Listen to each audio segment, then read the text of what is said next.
Okay, so I've just a very brief sort of look at the coelacanth. I've just been spending a little bit of time this week looking at them. So the coelacanth in 1859, when Charles Darwin wrote his book, was believed to be 400 million years old and an extinct creature.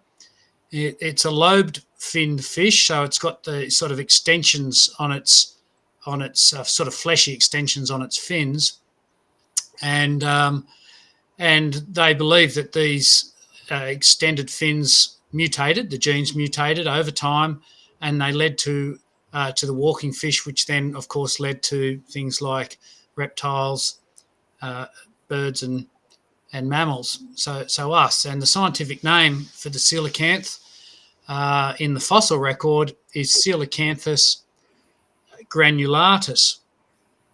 So that's 1859 at the time of Charles Darwin. But in 1938, the coelacanth was found alive in South Africa, and this is a picture from Wikimedia Commons that shows that a fish in its habitat.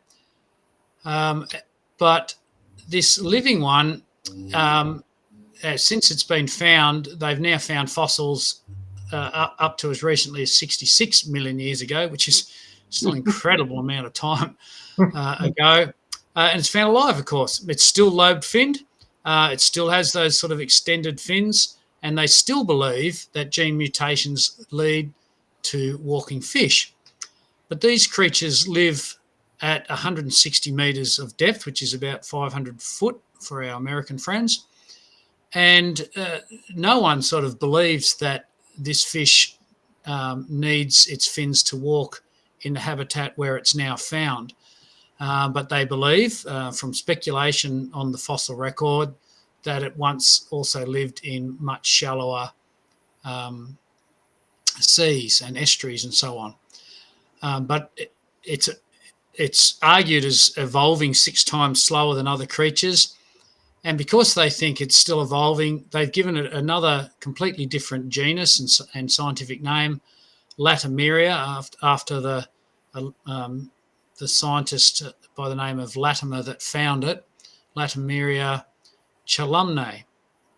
So that's the modern one.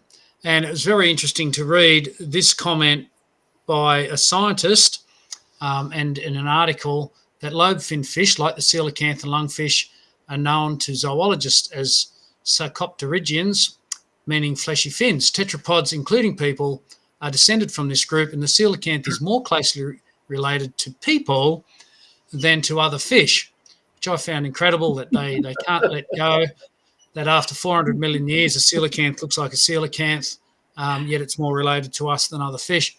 And this Dr. Alex Meyer, who I'm sure is a very brilliant man in his own field, but comes to the wrong conclusions, that evolutionary speaking, we, us humans, are actually sarcopterygian fish. Now, this is the sort of nonsense that you can come up with.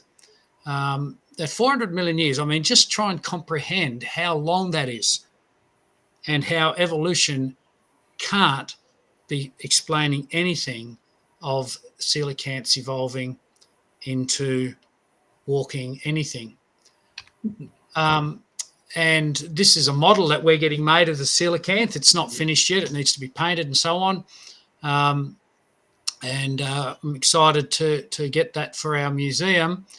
But the coelacanth proves, the evidence out there has proved once a coelacanth, always a coelacanth. And that's what designer genes do. The designer made genes for a coelacanth, and coelacanths have always done coelacanths.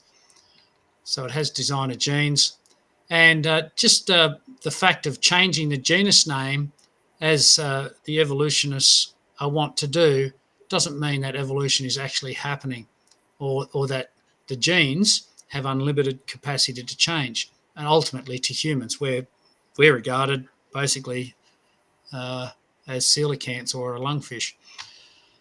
And finally, we recognise that model has been made by somebody, and basically it's only fiberglass and a bit of paint ultimately.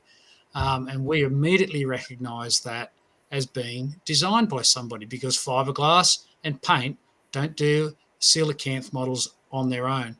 And proteins, amino acids, even if you got them, they don't do living organisms on their own either. So that's just a brief example of a living fossil, and where the scientific world is at. They're still saying that they're evolving. They still believe that they evolved into walking fish and then walking creatures, even though the evidence for 400 million years in their time frame is that coelacanths don't change at all.